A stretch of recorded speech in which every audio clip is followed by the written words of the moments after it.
ايوه سنجل ولا مرتبطة؟ انا ما احب الاولاد، انفع معي. شباب زي ما شايفين من عنوان الفيديو، تعالوا نشوف مع بعض. ايوه سنجل ولا مرتبطة؟ انا ما احب الاولاد، انفع معي. ليه؟ زين شيء. ما بحب الاولاد. نقي زين شيء. نقي زين شيء، بس الاولاد ما نافعين. ما نافعين كده، بس ما نافعين. احتمال تحبيه وفي الاخير تتزوجوا. احتمال، لكن ما اظن. بس كده الاولاد السودانيين ما نافعين. قالت الأولاد السودانيين ما نافعين. كده نشوف الأولاد التانيين الغير سودانيين كيشوفوا نافعين ولا ما نافعين معاه. دارس من برا ولا من برا، من برا كعب من اللي هنا. الحمد لله طلعت إنه كلهم البر والجوا كلهم واحد منافعين.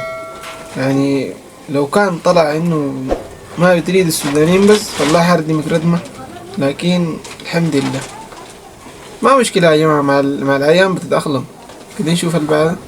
مخطوبتي قال لكم في البيت دي، قال من زمن الجهل ليك يا هويت، وغيرك في البنات في الحوش والله ما رأيت، قدر معاهدك بعديه وفيت خليت قلبي كربريتر بيقفق زيه. عيديت يا اخي عن العيون عن الضحك، لا اله الا الله، هذا البيت كتلي لي قزل لا عن الخاتم بياض القطن بس.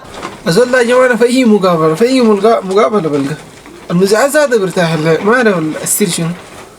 لا اله الا الله، ما تضحك عليه طلاق جمريه بس. لا اله الا الله، سنك برق السواري الرشه، وفي ريتك ان شاء الله الكباشي ما ينغشى، اعطاك مثل الاصل هشه ود العبيد كان شافك بيطلق عشه. لا اله الا الله، هل انا فيك بنتحر، وفي ريتك بشطير ود العبيد كان شافك بيطلق سحر.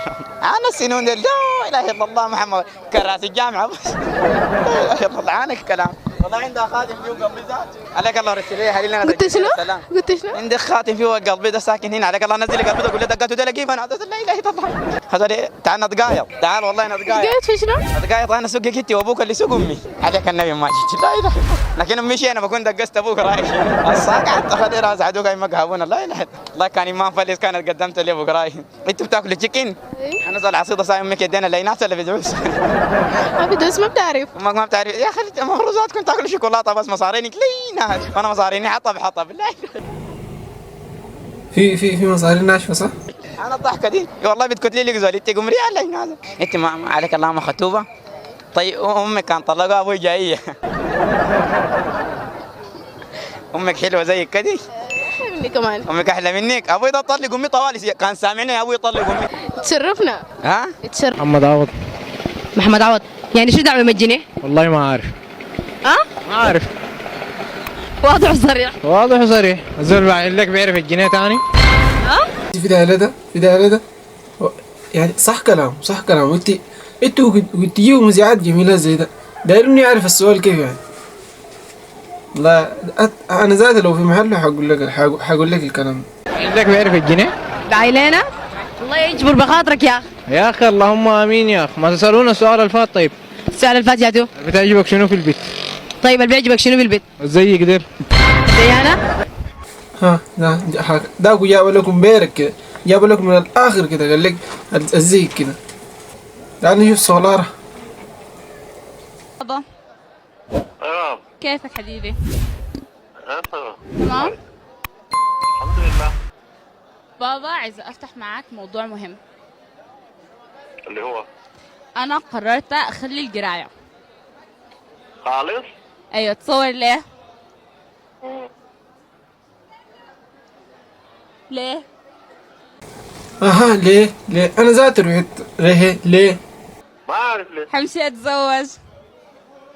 ها؟ عشان حتزوج. يا سلام، مبروك والله يا ولاد الزوج. زوج منو؟ محمد. محمد مين؟ واحد معنا في الجامعة. شغالة؟ دكتور. اوكي. ها؟ دكتور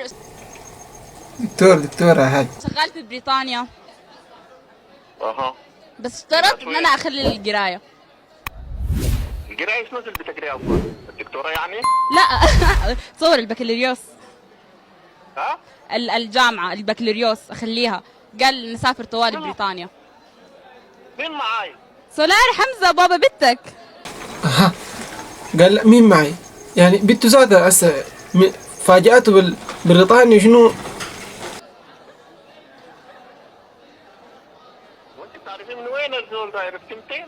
نعم ايوه هسه امبارح لقيته وقال لي خلاص نخلي الجامعة ونسافر.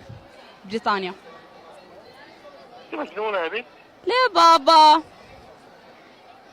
حتى عرفتين بابا القراية عشان كتيرة وخلاص، دي فرصة حلوة أسافر فيها بريطانيا. ما عشان حيوديها بريطانيا يا حاج، انت مالك؟ بنتك دايرة تمشي بريطانيا، ما تقف لها قدامها، خليها تمشي. انا عارف انت موافق، لكن عايز تجري الكلام بس. من عرفت الدكتور بريطانيا وبقيت تقف في الموضوع بتسأل اكتر. انت والله العظيم انت عرفتي 200 امبارح عرفتوها تتزوجي اليوم؟ أيوة. في شنو؟ سولارا في شنو بابا؟ جنيتي انت؟ ليه؟ حد يعرف واحد امبارح يتزوج اليوم؟ ما عشان حيوديني بريطانيا. شباب طبعا ده الجزء الاول من مقابلات السودانية، وانتظرونا في الجزء الثاني. وما تنسوا اللايك والشير والسبسكرايب واي حاجة عشان ادعم الشغل. القناة دي جديدة يا شباب، اشتركوا لايك اي حاجة، هاي ما اوصيكم.